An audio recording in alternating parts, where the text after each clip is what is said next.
มันก็ถือว่าเป็นมื้องามยามดีเนาะที่เพิ่นจะได้ทำพิธีบาสีสู่ขวัญให้แก่ครูบ่าวสาว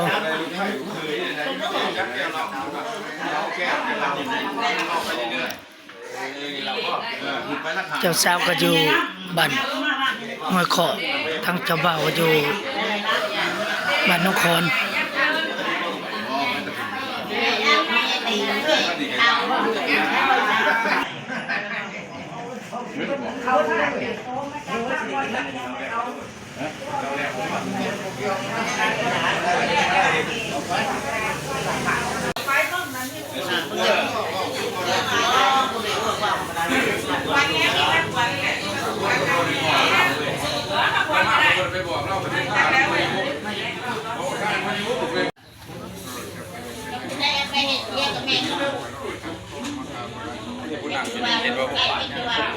เดือนอะไรจังสีบริใต้ก็ถึงเอาหลังจากมอบภาพเพิ่น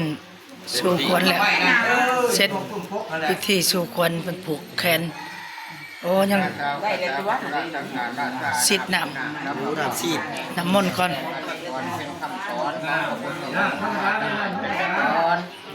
ยังยอมว่าท่านชุดเสียงว่าท่านเกี่ยงแม่ก็ฟ้องไหวแต่ก่อนกับท่านเขียนพระยาทอดที่ไม่รู้กระนามันนี่เจ้าเราจะไล่หลายหลานนั่งมาโดนเกี่ยวเขาน้องง่าทำให้น้ำมันแล้วโอ้ยังหมดเลยเอาในไว้ผมเด็ดเอาในผมนี่ในเจ้าหัวเขานี่นะคนแม่เป็นเท่าเราสองปีเหมือนกันเป็นสองวันแล้วก็เกี่ยวสองใช้น้ำตามหมู่บ้านเดินลันตามไฟที่เป็นหัวหลดเท้าวะ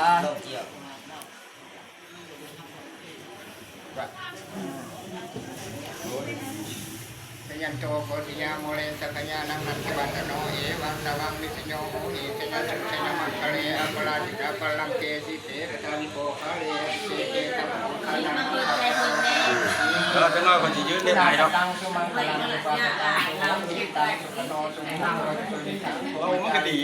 มอบภาพเพิ่นสิทธิ์น้ำสิทธิ์น้ำมนต์พี่น้องเอ้ยหลังจาก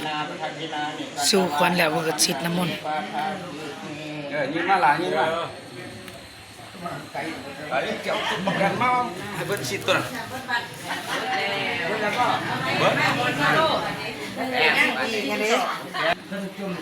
จงบ่สิทธิ์คือได้ดอกนะได้แล้วเลยนี่แม่นเจ้าบ่าวเจ้าสาวเจ้าบ่าวมาใกล้เด็กบ้านเฮาเองพี่น้องเอ้ยบ้านนครที่เป็นกำลังจะคอนแฟนซ์วันอาทิตย์เจ้าสาวนี่ก็บ้านนี้บ้านหน่วยขอที่ขึ้นกำลังสองคนคือกัน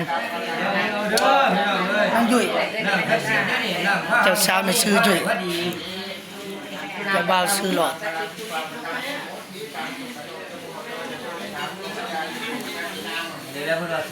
ผู้นี้ก็ถือว่าเป็นครูบ่าวสาวที่เอาไปหมอบหัวเนาะเจอมาแต่ว่ามือนั้นบ่ได้พอดมือพัดนัดแล้วบ่ได้แต่งเนาะเพราะว่ามีเหตุการณ์เกิดขึ้นทั้งครอบครัวทั้งฝ่ายชายเจ้าบ่าวคือแม่ใหญ่เสียชีวิตเนาะออดมือพัดนัดก็เลยเลื่อนไปพี่น้องเอ้ยเลื่อนมาแล้วเวียกงานแม่ใหญ่มื้อนี้ก็เลยได้เฮ็ดพิธีผูกแขนให้เจ้าบ่าวเจ้าสาวเฮ็ดแบบธรรมดาเฮ็ดแบบน้อยๆพี่น้องเอ้ยมื้อนั้นตั้งใจว่าสิเฮ็ดงานใหญ่เกิดเหตุทั้งแม่ใหญ่เฮาเพิ่นเสียชีวิตแม่ใหญ่ของเจ้าบ่าวก็เลยเลื่อนพิธีแต่งดองนี่เลื่อนไปพี่น้องเอ้ยจนมาฮอดมื้อนี้จังได้พากันจัดพิธีอกคอต่อแขนให้ลูกให้หลานจะได้ก็ขอให้ครูบ่าวสาวอยู่ดีไม่แห้งเป็นผัวแก้วเมียทิพย์ผัวหยิบเมียแซวผัวทอเมียพ่ายสั่งลูกพุกขึ้น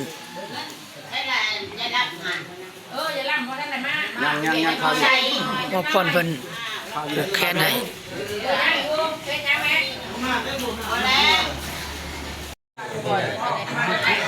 เป็นบรรยากาศในการคอต่อแขนเอาจะบ่ได้จัดงานใหญ่เพราะว่าเมื่อก่อนเขาก็ได้ไปหมอบหัวให้เพิ่นพี่น้องเขาหอดมือพัดมือนั่นแต่งดองพัดเกิดเหตุคือแม่ใหญ่ในเฮือนนี่แม่ใหญ่ของเจ้าบ่าวเพิ่นเสียชีวิตพี่น้องมือพัดนั่นก็เลยได้เลื่อนพิธีแต่งดองไปมาหอดมื้อนี้นอกจากเช็ดสิ่งแล้วก็นี่แล้วก็จัดงานแต่งดองในครูบ่าวสาว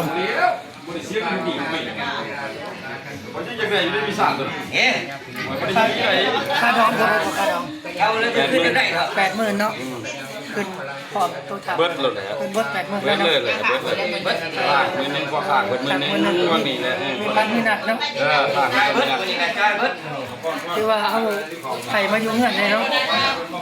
ไข่มาอยู่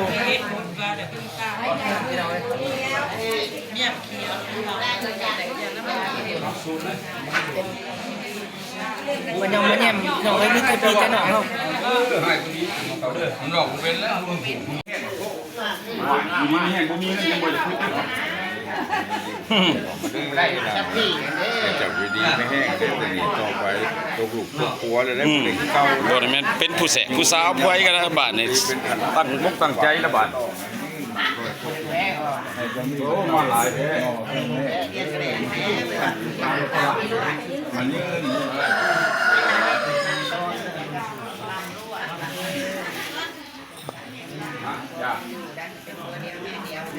เดียว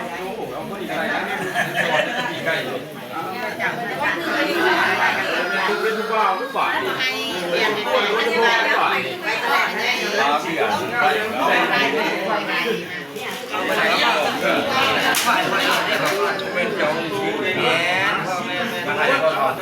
ใช้แลน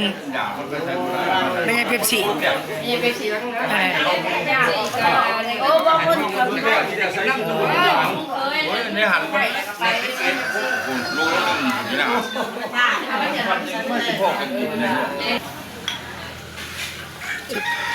ไปผูกแขนใช้เงินมา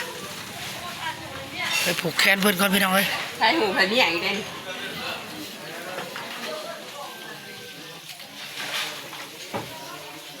เนี่ยงามแต่บ่เรื่องใช้หูใคร เอาเงินนำเพื่อนพี่น้องเลยมาผูกแขนเจ้าก็ผูกคอยก็ผูก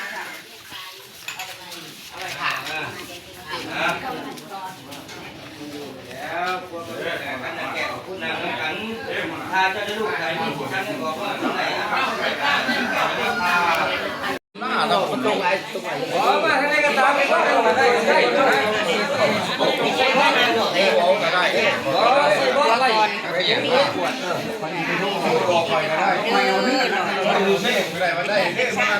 เจ้าบ่าวกับผมฮักกับพงเพราะว่า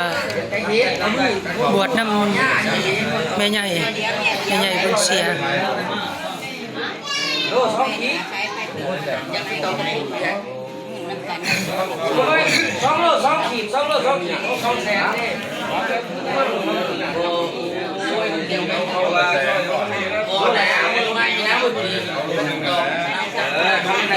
นั่นก็จะเป็น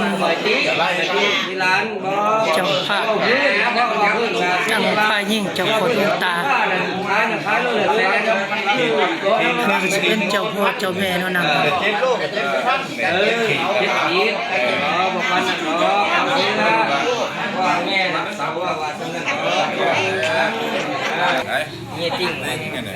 นั่นจะเจ้าพ่อด้วยนะเจ้าพ่อใกล้ๆกัน วันนี้แม่พี่เนาะวันนี้เนาะ เบิดเขาตักนี่ พ่อแม่นะ ตีกระเป๋าเนี่ย เจ้าแม่ทั้งไปเนี่ยเสือแดงๆนี่แม่นบ่เสือแดงๆอยู่ข้างหลังนี่เด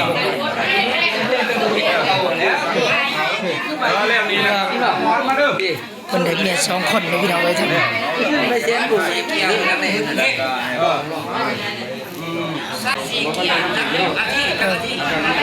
เจ้าสาวพี่น้องเอ้ย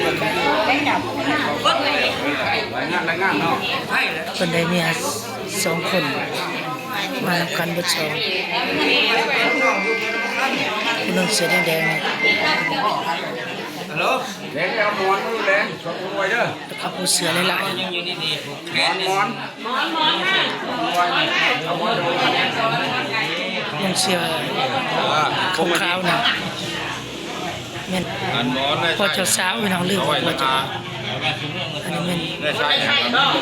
พอเจ้าสาวยังเอาได้บันไดเสือไล่ๆถือกระเป๋าเลยเมียของคน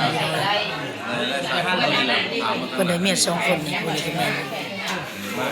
เสือสีแดงก็แม่นหน่วยใกล้เลยพี่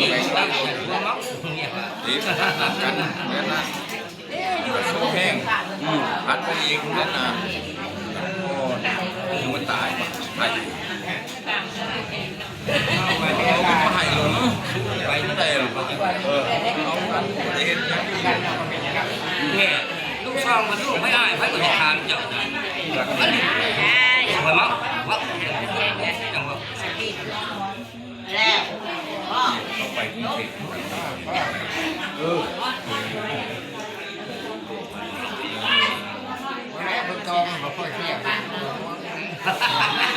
เฮ้ยน่ะม้วน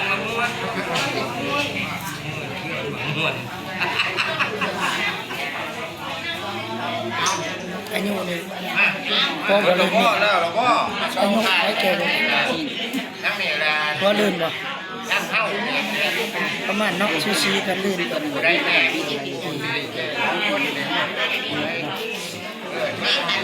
แม่นเบิดดิแม่นเบิดดิโคตรแม่นเบิดดินั่งคนแม่นเบิดแล้วเราก็ผูกแขนนั่นนี่ตาเอาไปนี่ไปบอกสอนเขาแล้ววิทย์นี่แล้วผูกแขนได้ใช่คือก็วิทย์ผูกแขนได้ใช่เลยสุภาพโอ้สุภาญาบอกไว้ว่าตามไปหนะไปเลื่อนมาเลยนะมายังมาตะรองมายังมาพังนำกันเด้เพิ่นจะน้องเพิ่นก็เจ้าสาวแม่เจ้าสาวข้างหลังมารับเลยฮะชมหนาโอ้โหเอาสิได้พ่อทุกคนเฮ้ยน้องสมมาบอกให้ร้านบอกลูกบอกหลานบัดแล้วเอามาเฮียงกันเด้อพ่อใหญ่ว่าเอามาเฮียงกันแน่เจ้าสาวเพิ่น2คนน่ะพ่อใหญ่เห็นเจ้าสาวเพิ่นเจ้าสาวของเพิ่นน่ะ2คนเนาะเอามาเฮียงกันเด้อพ่อใหญ่เด้อมาผู้เดียวจักนี่มาแต่ผู้นี้มาดิย่องเลยก็หยอกเพิ่นพี่น้องเอ้ยเพิ่นได้เมีย2คนก็เลยว่าหยอกกันนั่งเฮียงกันโลดนั่นถุงแดงๆนั่นใช่ผู้ใหญ่บอกนี่ครับทางหลังกันเนาะผู้ใดเลยผู้ใหญ่หน่อยบอกกันเด้เรานั่งนี่ผู้ทางหลังกันสิเป็นผู้ใหญ่ผู้นี่บอกผู้ใหญ่เอาบุญนี่เด่นมาก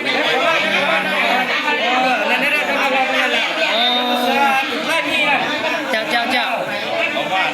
เอายับเข้ามาไก่กันพี่น้องเ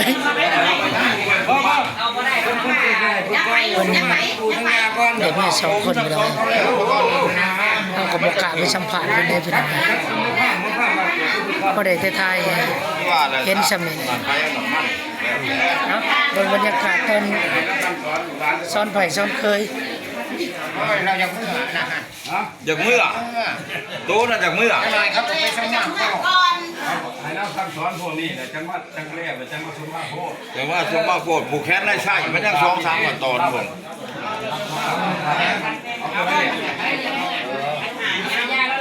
ยักษ์กว่าเราอ่ะ ไอ้ยังตัวนี้ อะไรแม่ค่ายไปค่ายมันเคยไปเคยมันเคยเอาหมดได้นะแม่ด้วยเธอสิไปงุ้มแล้วเขาไม่ยั้งแต่เขาหมดโชว์หมดผ้าเขาที่มันอย่าง กับบันเดียว อันนี้เขา เอาไหม ข้างไม่เท่าเลยข้างไม่เท่าเลยข้างยาเราเป็นเมย์ซ้อนอยู่ไหนขอคำมาแล้วพอแม่ขอคำมา แม่น พ่อดิพ่อ สั่ง คำมาได้แล้วมันเป็นสมาได้ขอคำมาขอคำมาขอคำมาแม่ โอ้มาขอขมา หัวมาสัมภาษณ์ พ่อแม่ เรื่องอันนี้เราบอก อันนี้เป็นเจ้าของดวงตาทาง เอามาอีก ฝ่ายหญิง หน่อยกินเลยมึงเอา จงหูเนื้อใช่ให้ห่างให้นี่ เรียนรอทางอาศัยเขามีเอกสารต้องมาเอามาได้แต่ลำได้กันไปได้ต่อไปมองไปจะเป็นอะไรเป็นผ้าใช่หันจากไปและหนูเลยนะฮะนายให้เบิ้งทั้งคุณให้เบิ้งทั้งนี้ให้เบิ้งทั้งวันยากมากขอบจะทำได้แล้วมันเอ๊ะกันกันแท้กันแท้ใช้ต้องเป็นการการนอนสาธุว้าวสาธุสาธุ ดูเลยหมูเนาะ สาธุ พ่อแล้วบ่พวกกำลังสิแม่เข้าว่าสั่งเลย มันลายได้ขั้นตอน แมน อ้อยเป็นขันคือกันได้อยู่นะจะเป็นขันนี้ หลายขั้นตอนพี่น้องเอ้ยขั้นตอนทั้งนั้น จะเป็นขันเดียวที่กันได้กัน เจ้าโคตรวงตาทั้งฝ่ายชายได้บัดนี้เนาะซ้อนไผ่ซ้อนเคยอีกว่างั้นแม่นเจ้าโคตรวงตาทั้งฝ่ายหญิงซ้อนไผ่ซ้อนเคย มีซ้อน ไผ่ แล้ว เคยขอขมาลาโทษเจ้าโคตรวงตาบัดนี้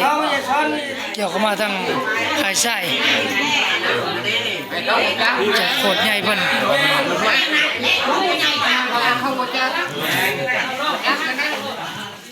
เอานี่ก็แม่นทั้งขึ้นเทิงผลก็ได้ไหมเนี่ยเอาเป็นเคยเฮานั่งลุ่มเลยพี่น้องเอ้ยให้เจ้าโคตรเพิ่นเป็นเทิงยับขึ้นมา เลี้ยนขึ้นแค่นั่งเลย เขานี่เขาเปิดไปขนาด ยัง เขาแล้วนะเขาจะ ว่ามันคนละกันพ่อ เนาะอันนี้รู้แล้วเป็นอย่างอย่างนี้มันมีหลายต่อเลยเดียวเขาบอกว่าเห็นไปได้เหมือนกัน อันนี้ไม่ยาบอก คำมาพ่อคำมาแม่แหละคำมาปู่คำมายาอันยัง ไผได้ไผน่ะ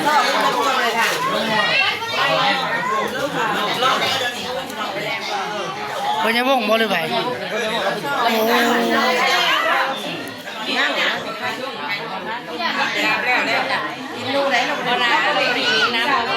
มีแบบลงลูกตัวใหญ่กระสุนตัวใหญ่เราขายเยอะอดมือนี่มันตัวใหญ่เอาเป็นทั้งเจ้าภาพไปใส่บ่สบายเป็นได้ไปหาหมออีก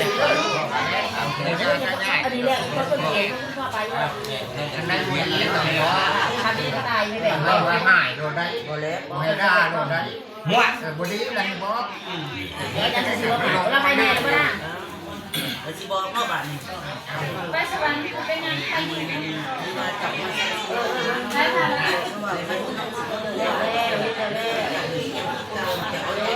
ซื้อโต๊ะแล้วก็เจ้าในดูเองไปเซ็นไปก็ได้ไปในตัวที่ไม่ยังว่าไปทางใด แม่ผมเห็นมานา เจ้าภาพฝ่ายชายพี่น้องเอ้ยเลยนิ่งเป็นนิ่งเพิ่นงานนี่แล้วเวียกแล้วงานจัง ไปดีกว่าไปหาเรื่องเลยจังเต้นไปเลยได้ทีนึงไอ้มันแย่มาทำเพราะว่าสิบุญบุญมาเอาน้ำบุญมาเอาน้ำพ่อแม่ได้ตลอด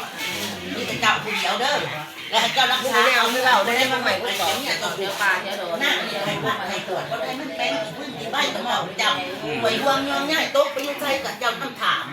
ว่ามันชายอายนะ